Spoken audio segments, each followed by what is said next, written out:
یہ ذکر پہلے آ چکا ہے کہ لوط علیہ السلام سیدنا ابراہیم علیہ السلام کے بھتیجے تھے۔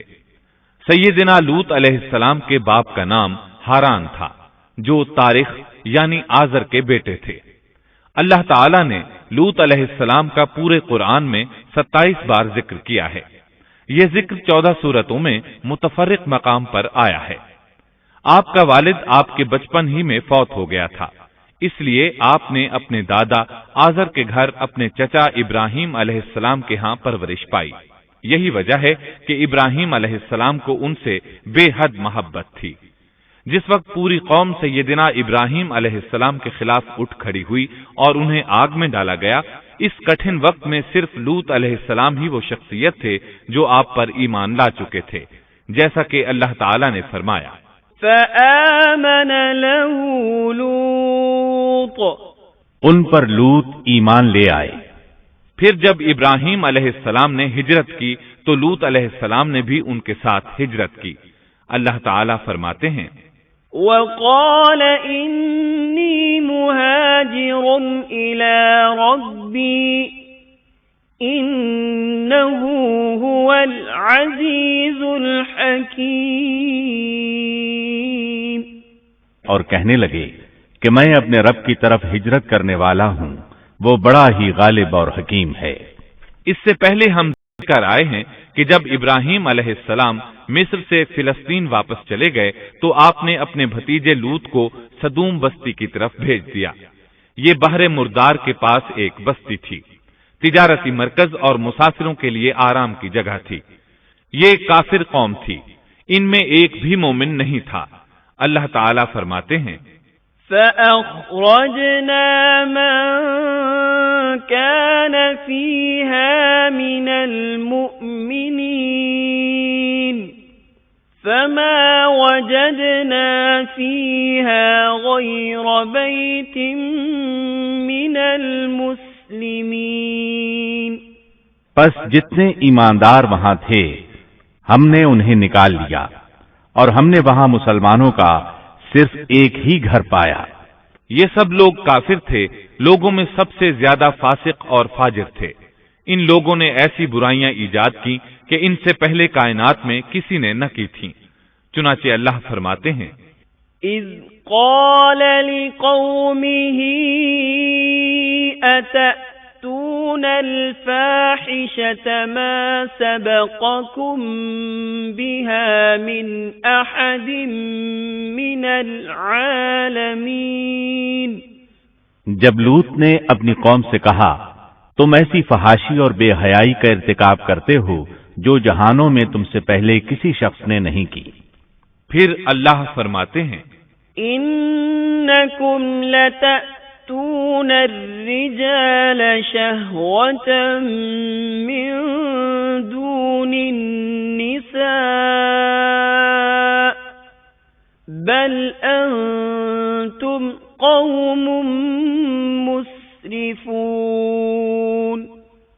کیا تم عورتوں کو چھوڑ کر مردوں سے حاجت پوری کرتے ہو، بلکہ تم حد سے بڑھنے والی قوم ہو۔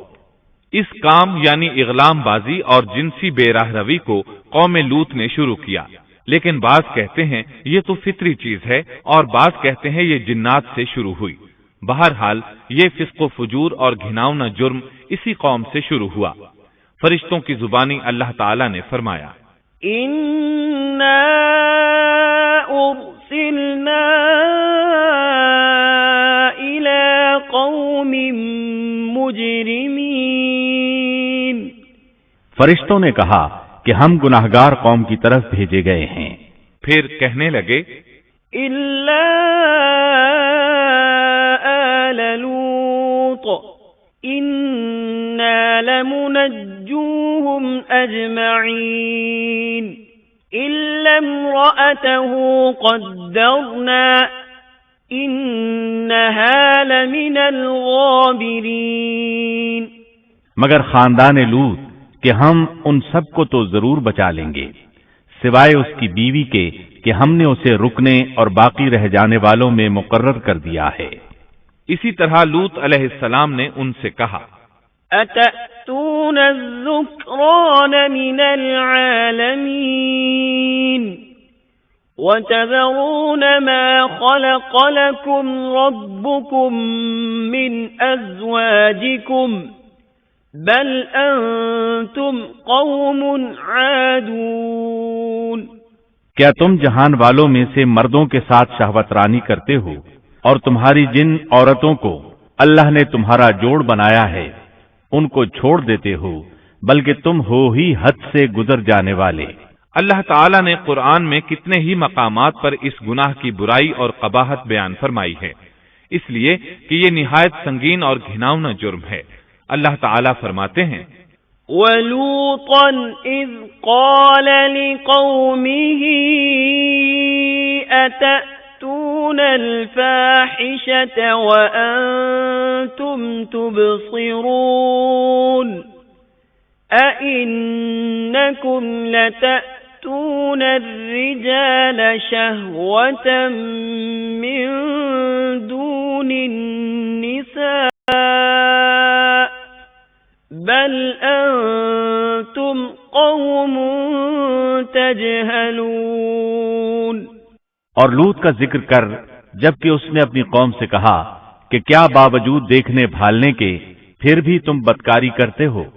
یہ کیا بات ہے کہ تم عورتوں کو چھوڑ کر مردوں کے پاس شہوت سے آتے ہو؟ حق یہ ہے کہ تم بڑی ہی نادانی کر رہے ہو۔ اللہ تعالیٰ نے اس قوم کی قبیح خصلتوں کا جتنا ذکر کیا ہے کسی اور قوم کا نہیں کیا۔ انہیں کافر، مجرم، جاہل اور حد سے بڑھنے والا کہا گیا، کہیں فضول خرچی کرنے والے اور فاسق کہا گیا۔ یہ تمام برائیاں ان میں موجود تھیں۔ اللہ تعالیٰ فرماتے ہیں وَلُوطًا إِذْ قَالَ لِقَوْمِهِ إِنَّكُمْ لَتَأْتُونَ الْفَاحِشَةَ مَا سَبَقَكُمْ بِهَا مِنْ أَحَدٍ مِّنَ الْعَالَمِينَ أَإِنَّكُمْ لَتَأْتُونَ الرِّجَالَ وَتَقْطَعُونَ السَّبِيلَ وَتَأْتُونَ فِي نَادِيكُمُ الْمُنكَرَ۔ اور لوط کو یاد کرو جب انہوں نے اپنی قوم سے کہا تم ایسی فحاشی کرتے ہو کہ تم سے پہلے کسی جہاں والے نے نہیں کی۔ کیا تم مردوں کے پاس بدفعلی کے لیے آتے ہو اور راستوں میں ڈاکے ڈالتے ہو اور مجالس میں نہایت برے کام کرتے ہو؟ یہ لوگ اس قدر خبیث تھے کہ بھری مجلس میں برے برے کام کرتے تھے۔ مثلا سب کی موجودگی میں زوردار آواز کے ساتھ ہوا خارج کرتے، پھر اپنی اس حرکت پر ہنستے۔ غرض یہ کہ برائی کی تمام تر صفات ان میں موجود تھیں۔ لوط علیہ السلام پھر بھی انہیں سمجھاتے رہے لیکن وہ جھٹلاتے ہی رہے۔ اللہ تعالیٰ فرماتے ہیں كذبت قوم لوط المرسلين إذ قال لهم أخوهم لوط ألا تتقون إني لكم رسول أمين فاتقوا الله وأطيعون وما أسألكم عليه من أجر إن أجري إلا على رب العالمين۔ قوم لوط نے پیغمبروں کو جھٹلایا جبکہ ان کے بھائی لوط نے ان سے کہا کہ تم اللہ کا خوف نہیں رکھتے۔ میں بلا شبہ تمہاری طرف امانت والا پیغمبر ہوں، البتہ اللہ سے ڈرو اور میری اطاعت کرو، اور اس کام پر میں تم سے کوئی اجرت اور مزدوری نہیں چاہتا۔ میرا اجر تو صرف اور صرف جہانوں کو پالنے والے کے ذمے ہے۔ انبیاء کا مشن ہی یہ ہوتا ہے کہ تبلیغ کرتے رہیں، لہذا لوط علیہ السلام دعوت دیتے رہے، لیکن دعوت کے نتیجے میں قوم کا رد عمل کیا تھا اللہ نے اس کا بھی ذکر کیا ہے۔ فرمایا فما كان جواب قومه إلا أن قالوا ائتنا بعذاب الله إن كنت من الصادقين۔ پس اس کی قوم کا جواب یہی ہوتا کہ اللہ کا عذاب لے آ اگر تو سچا ہے۔ اسلام دشمن اور کافر قوموں کا جواب یہی ہوتا ہے۔ قوم عاد اور قوم سمود نے بھی یہی جواب دیا تھا۔ دوسری آیت میں ہے وَلَقَدْ أَنذَرَهُم بَطْشَتَنَا فَتَمَارَوْا بِالنُّذُرِ۔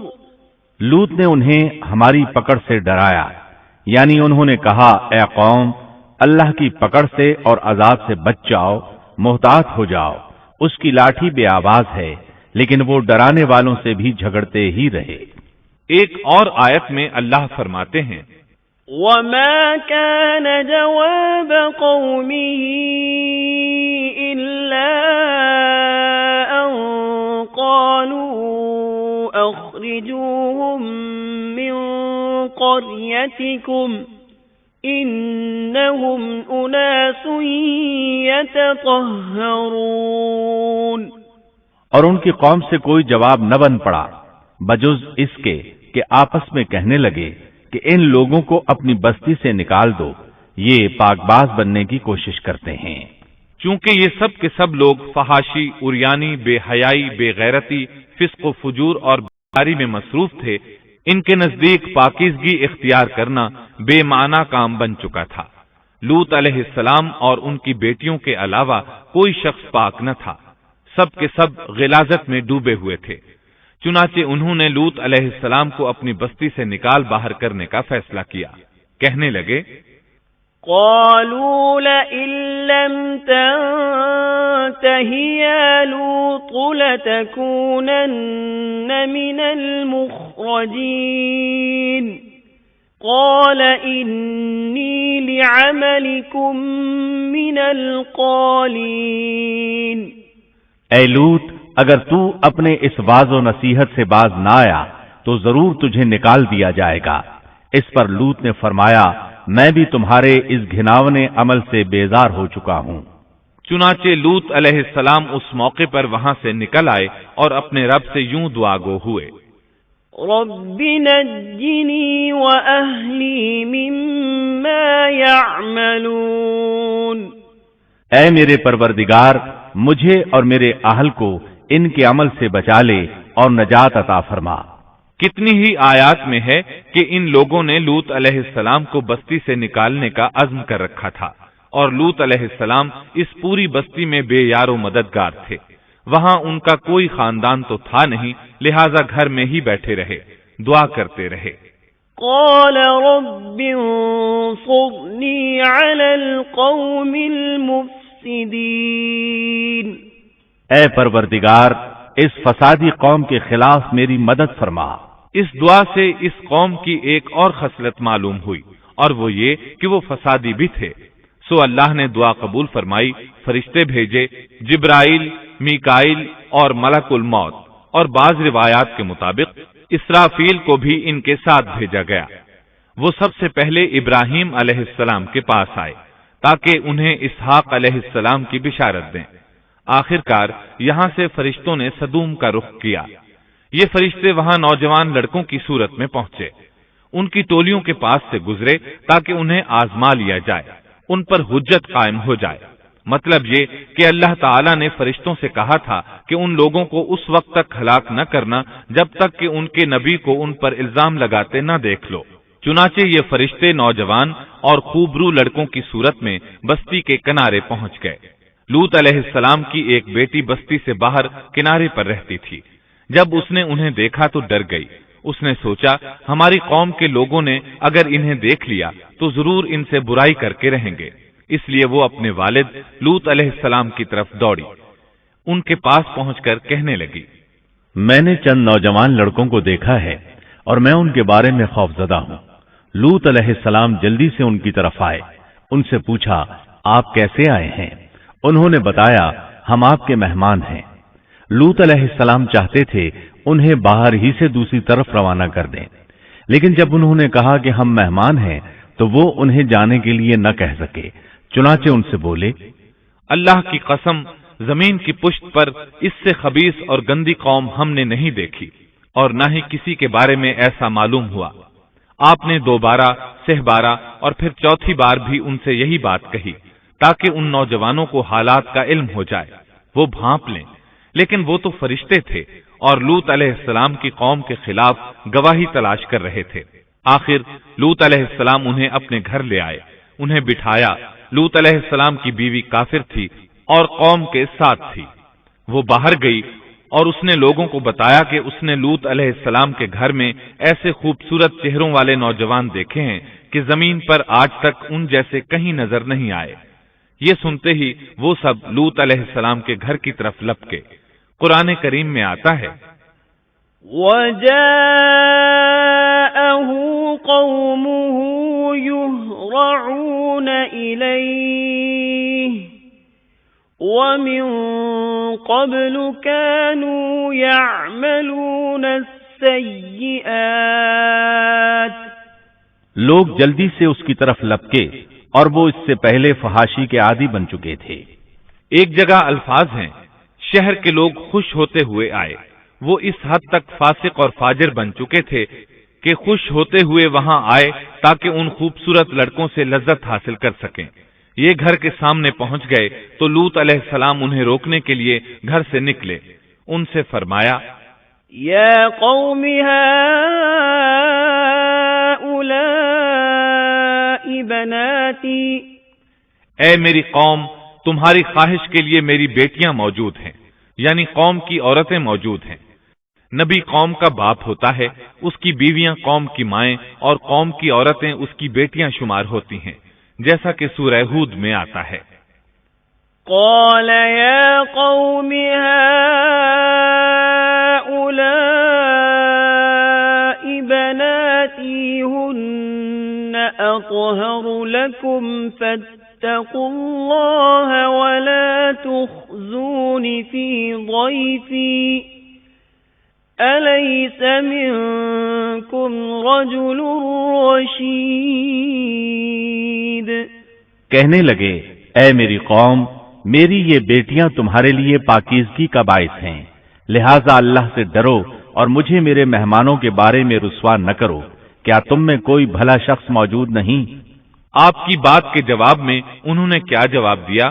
قرآن مجید میں آتا ہے قالوا لقد علمت ما لنا في بناتك من حق وإنك لتعلم ما نريد قال لو أن لي بكم قوة أو آوي إلى ركن شديد کہنے لگے لوط، تو جانتا ہے تیری بیٹیوں یعنی قوم کی عورتوں سے ہمیں کوئی سروکار نہیں، ہم جو چاہتے ہیں تمہیں خوب معلوم ہے۔ لوط کہنے لگے کاش میرے پاس کوئی قوت ہوتی یا میں کسی مضبوط پناہ میں ہوتا۔ لوط علیہ السلام کے پاس کچھ بھی تو نہیں تھا، صرف ان کی اپنی بیٹیاں ان پر ایمان لائی تھیں، یہاں تک کہ ان کی بیوی بھی کافر تھی۔ بخاری اور مسلم کی روایت ہے، نبی کریم صلی اللہ علیہ وسلم نے فرمایا، اللہ تعالیٰ لوط پر رحمت فرمائے، وہ اللہ تعالیٰ کی طرف پناہ لیتے تھے۔ مفسرین کا کہنا ہے کہ لوط علیہ السلام کے بعد اللہ نے جو نبی بھیجا وہ کسی اونچے خاندان اور قبیلے کا چشم و چراغ ہوتا تھا، جو اس کی حفاظت کرنے کے قابل ہوتا تھا۔ لوط علیہ السلام کے ساتھ کوئی مددگار نہیں تھا۔ ایک دوسرے مقام پر اللہ تعالیٰ فرماتے ہیں وَجَاءَ أَهْلُ الْمَدِينَةِ يَسْتَبْشِرُونَ قَالَ إِنَّ هَؤُلَاءِ ضَيْفِي فَلَا تَفْضَحُونَ وَاتَّقُوا اللَّهَ وَلَا تُخْزُونَ قَالُوا أَوَلَمْ نَنْهَكَ عَنِ الْعَالَمِينَ قَالَ هَؤُلَاءِ بَنَاتِي إِن كُنتُمْ فَاعِلِينَ لَعَمْرُكَ إِنَّهُمْ لَفِي سَكْرَتِهِمْ يَعْمَهُونَ اور شہر کے لوگ خوش ہوتے ہوئے آئے۔ لوط نے کہا یہ میرے مہمان ہیں، مجھے رسوا نہ کرو، اللہ سے ڈرو اور مجھے ذلیل نہ کرو۔ انہوں نے کہا کیا ہم نے تجھے جہان والوں کے بارے میں منع نہیں کیا؟ یعنی انہوں نے آپ کو تبلیغ وغیرہ سے بھی روک دیا تھا۔ لوط نے کہا اگر خواہش پوری کرنا چاہتے ہو تو میری بیٹیاں یعنی قوم کی عورتیں موجود ہیں، ان سے کر لو۔ اے پیغمبر تیری عمر کی قسم وہ لوگ اپنی مدہوشی میں مست تھے۔ اللہ تعالیٰ نے کسی انسان کی عمر کی قسم نہیں کھائی سوائے نبی کریم صلی اللہ علیہ وسلم کے، اور یہ اعزاز آپ کے شرف، عزت اور تکریم پر دلیل ہے۔ اب ان لوگوں نے گھر میں داخل ہونے کی تیاری کر لی۔ ادھر لوط علیہ السلام نے اپنے تینوں مہمانوں کی طرف دیکھا۔ آپ ان کے لیے فکر مند تھے، لیکن وہ یہ دیکھ کر حیران ہوئے بغیر نہ رہے کہ وہ تینوں بالکل بے فکر بیٹھے تھے۔ اس وقت کی کیفیت اللہ تعالیٰ نے قرآن مجید میں یوں بیان فرمائی ہے، قال انکم قوم منکرون قالوا بل جئناك بما كانوا فيه يمترون وأتيناك بالحق وإنا لصادقون۔ لوط کہنے لگے تم لوگ تو کچھ انجان سے معلوم ہو رہے ہو۔ اس پر وہ کہنے لگے ہم تو تیرے پاس وہ فیصلہ لائے ہیں جس میں اس قوم کو شک تھا، اور ہم تیرے پاس حق لے کر آ چکے ہیں اور بے شک ہم سچے ہیں۔ سورۃ العنکبوت میں اللہ تعالیٰ فرماتے ہیں، وَقَالُوا لَا تَخَفْ وَلَا تَحْزَنْ إِنَّا مُنَجُّوكَ وَأَهْلَكَ إِلَّا امْرَأَتَكَ كَانَتْ مِنَ الْغَابِرِينَ إِنَّا مُنزِلُونَ عَلَى أَهْلِ هَذِهِ الْقَرْيَةِ رِجْزًا مِنَ السَّمَاءِ بِمَا كَانُوا يَفْسُقُونَ۔ فرشتوں نے کہا اے لوط نہ ڈر اور غم نہ کھا، یقیناً ہم تجھے اور تیرے اہل کو سوائے تیری بیوی کے نجات دیں گے، وہ پیچھے رہ جانے والوں میں سے ہوگی۔ ہم اس بستی والوں پر ان کے گناہوں کے سبب آسمان سے عذاب نازل کرنے والے ہیں۔ انہوں نے یہ بھی کہا، قالوا يا لوط إنا رسل ربك لن يصلوا إليك۔ کہنے لگے اے لوط ہم اللہ کے بھیجے ہوئے فرشتے ہیں، یہ لوگ تجھ تک نہ پہنچ پائیں گے، یعنی تجھے تکلیف نہیں پہنچا سکیں گے۔ پھر ان میں سے ایک شخص نے اندر داخل ہونے کی کوشش کی۔ جبریل اٹھے، انہیں ایک ایسی ضرب لگائی کہ تمام کے تمام اوندھے ہو گئے۔ اس بارے میں اللہ کا فرمان ہے، وَلَقَدْ رَاوَدُوهُ عَنْ ضَيْفِهِ فَطَمَسْنَا أَعْيُنَهُمْ۔ انہوں نے لوط کو اس کے مہمانوں کے بارے میں پھسلانے کی کوشش کی تو ہم نے ان کی آنکھیں مٹا ڈالی۔ اللہ تعالیٰ سورۃ القمر میں فرماتے ہیں، فَذُوقُوا عَذَابِي وَنُذُرِ۔ پس میرا عذاب اور ڈرانا چکھو۔ وہ دھمکیاں دینے لگے اور واپس جاتے ہوئے کہنے لگے ہم تجھ سے کل نبٹ لیں گے۔ انہوں نے سزا محسوس بھی کر لی لیکن پھر بھی توبہ نہ کی۔ اس وقت فرشتوں نے کہا، إِنَّ مَوْعِدَهُمُ الصُّبْحُ أَلَيْسَ الصُّبْحُ بِقَرِيبٍ۔ یقیناً ان کے وعدے کا وقت صبح کا ہے، اور کیا صبح بالکل قریب نہیں؟ صبح تک انہیں مہلت مل گئی۔ فرشتوں نے کہا، فَأَسْرِ بِأَهْلِكَ بِقِطْعٍ مِّنَ اللَّيْلِ وَاتَّبِعْ أَدْبَارَهُمْ وَلَا يَلْتَفِتْ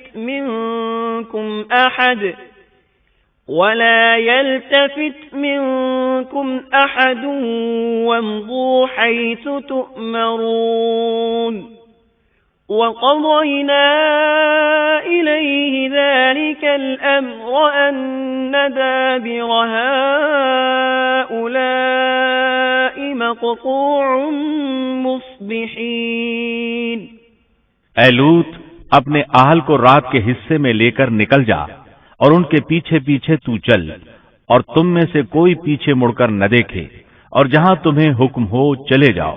اور ہم نے اسے وہ فیصلہ سنا دیا کہ صبح ہوتے ہی اس قوم کی جڑ کاٹ دی جائے گی۔ اسی طرح اللہ تعالیٰ سورۃ الشعراء آیت 170 اور 171 میں فرماتے ہیں، فنجيناه وأهله أجمعين إلا عجوزا في الغابرين۔ ہم نے اسے اور اس کے تمام اہل کو نجات دی سوائے اس کی بیوی کے جو پیچھے رہنے والوں میں سے تھی۔ سورۃ القمر میں اللہ تعالیٰ فرماتے ہیں، إلا آل لوط نجيناهم بسحر نعمة من عندنا كذلك نجزي من شكر۔ تمام ہلاک ہو گئے سوائے لوط کی آل کے، انہیں ہم نے صبح سحری کے وقت یعنی رات کے آخری حصے میں نجات دی، یہ ہمارا احسان تھا، اور اسی طرح ہم شکر گزاروں کو بدلہ دیتے ہیں۔ چنانچہ لوط علیہ السلام نکل کھڑے ہوئے، ان کے ساتھ ان کی صرف 2 بیٹیاں تھیں، وہ بستی سے نکل گئے، پھر صبح ہوئی، روشنی پھیلنے لگی تو عذاب آ گیا۔ وَلَقَدْ صَبَّحَهُم بُكْرَةً عَذَابٌ مُسْتَقِرٌّ فَذُوقُوا عَذَابِي وَنُذُرِ۔ اور صبح سویرے ہی انہیں ٹھہرنے والے عذاب نے آ لیا، پس تم میرے عذاب اور ڈرانے کا مزہ چکھو۔ یہ عذاب کیسا تھا؟ جبریل علیہ السلام آئے، اپنا پر زمین کے نیچے داخل کیا، اس مکمل بستی کو اکھیڑا اور آسمان کی طرف اٹھا کر لے گئے۔ کہا جاتا ہے کہ فرشتوں نے اس بستی کے مرغوں کی اذان اور کتوں کے بھونکنے کی آوازیں سنی، اور لوگوں نے فرشتوں کی تسبیح سن لی۔ جبریل علیہ السلام نے ایک چیخ ماری، سب بجھی ہوئی آگ کی طرح ہو گئے، پھر مکمل بستی کو پکڑ کر الٹا دیا، ہر ایک کے لیے آسمان میں پتھر تیار تھا، بہرحال اس کو زمین پر دے مارا۔ اللہ تعالیٰ سورہ ہود میں فرماتے ہیں، فَلَمَّا جَاءَ أَمْرُنَا جَعَلْنَا عَالِيَهَا سَافِلَهَا وَأَمْطَرْنَا عَلَيْهَا حِجَارَةً مِّن سِجِّيلٍ مَّنضُودٍ مُّسَوَّمَةً عِندَ رَبِّكَ وَمَا هِيَ مِنَ الظَّالِمِينَ بِبَعِيدٍ۔ پس جب ہمارا حکم آیا تو ہم نے اس کا اوپر والا حصہ نیچے کیا اور ان پر کنکریلے پتھر برسائے جو تہ بتہ تھے، تیرے رب کی طرف سے نشاندار تھے، اور وہ ان ظالموں سے کچھ دور نہیں تھے۔ سورۃ الحجر میں اللہ فرماتے ہیں، فَأَخَذَتْهُمُ الصَّيْحَةُ مُشْرِقِينَ فَجَعَلْنَا عَالِيَهَا سَافِلَهَا وَأَمْطَرْنَا عَلَيْهِمْ حِجَارَةً مِّن سِجِّيلٍ۔ روشنی ہوتے ہی انہیں بڑے زور کی چیخ نے پکڑ لیا، پھر ہم نے اس کا بلند حصہ نیچے کیا اور ان پر کنکر والے پتھر برسائے۔ سورۃ الشعراء میں اللہ فرماتے ہیں، وَأَمْطَرْنَا عَلَيْهِمْ مَطَرًا فَسَاءَ مَطَرُ الْمُنذَرِينَ۔ إِنَّ فِي ذَلِكَ لَآيَةً وَمَا كَانَ أَكْثَرُهُم مُّؤْمِنِينَ وَإِنَّ رَبَّكَ لَهُوَ الْعَزِيزُ الرَّحِيمُ۔ اور ہم نے ان پر ایک خاص قسم کا می برسایا، پس بہت ہی برا می تھا جو ڈرائے گئے ہوئے لوگوں پر برسا۔ یہ ماجرا بھی سراسر عبرت ہے، ان میں سے بھی اکثر مسلمان نہ تھے۔ بے شک تیرا پروردگار وہی ہے غلبے والا، مہربانی والا۔ سورۃ النجم میں اللہ فرماتے ہیں، وَالْمُؤْتَفِكَةَ أَهْوَىٰ فَغَشَّاهَا مَا غَشَّىٰ فَبِأَيِّ آلَاءِ رَبِّكَ تَتَمَارَىٰ هَٰذَا نذير من النذر الأولى اور اس نے الٹائی ہوئی بستیاں گرا دی، پھر ان کو اس چیز سے ڈھانپا جس سے بھی ڈھانپا، مطلب یہ کہ ان پر پتھروں کی بارش برسائی، پس تم اپنے رب کی کون کون سی نعمتوں میں جھگڑو گے۔ یہ شخص بھی پہلے ڈرانے والوں کی طرح ایک ڈرانے والا ہے۔ اس طرح یہ بستی سدوم بحر مردار کے علاقے میں تہس نہس ہو گئی، اور اس کے آثار و نشانات قیامت تک کے لیے چھوڑ دیے گئے ہیں۔ ان نشانات کو اسی لیے باقی چھوڑا گیا ہے کہ سارا جہان ان کو دیکھ کر عبرت پکڑے، فحاشیوں سے باز آ جائے، خاص طور پر سب سے بڑی فحاشی جو قوم لوط کا عمل تھا اس سے باز آ جائیں۔ سیدنا لوط علیہ السلام کے اس قصے میں قرآن حکیم اور احادیث نبوی سے یہ بات ثابت ہوتی ہے کہ سیدنا لوط علیہ السلام جس قوم کی طرف مبعوث کیے گئے تھے وہ قوم اخلاق کے اعتبار سے بالکل ختم ہو چکی تھی، اور اب اس کی اصلاح ناممکن ہو چکی تھی۔ اس قوم نے اپنے جرم کو جرم بھی نہیں سمجھا تھا۔ عام مقامات پر اعلانیہ بے حیائی کرنا ان کا مشغلہ تھا۔ یہ ایسا عمل تھا جس کی ماضی میں کوئی نظیر نہیں ملتی۔ مردوں کا مردوں سے اختلاط اور عورتوں کا عورتوں سے، یہ ایسا فعل تھا جو جنگل کے وحشی جانور بھی نہیں کرتے۔ یہی وجہ تھی کہ یہ قوم اپنے میں سے کچھ نیک لوگوں کو بھی برداشت نہیں کرتی تھی۔ وہ انہیں نیکی اور شرافت کی دعوت دیتے تھے، اسی لیے وہ ان کے سخت مخالف ہو گئے تھے۔ قرآن کریم نے اس قوم کے 3 بڑے جرائم کا ذکر کیا ہے۔ یہ کہ تم مردوں سے بدفعلی کرتے ہو، مسافروں کو لوٹ لیتے ہو، عام مجلسوں میں اعلانیہ فحاشی کرتے ہو۔ ان 3 گناہوں میں سے سب سے پہلا گناہ بدترین گناہ تھا۔ یہ گناہ اس قوم سے پہلے کسی نے نہیں کیا تھا، گویا وہ اس گناہ کو ایجاد کرنے والے تھے، اور یہ گناہ زنا سے بھی زیادہ شدید ہے۔ قرآن کریم اور احادیث کی روح سے اغلام بازی ایک بدترین گناہ ہے۔ احادیث میں اس گناہ کی مختلف سزائیں آئی ہیں۔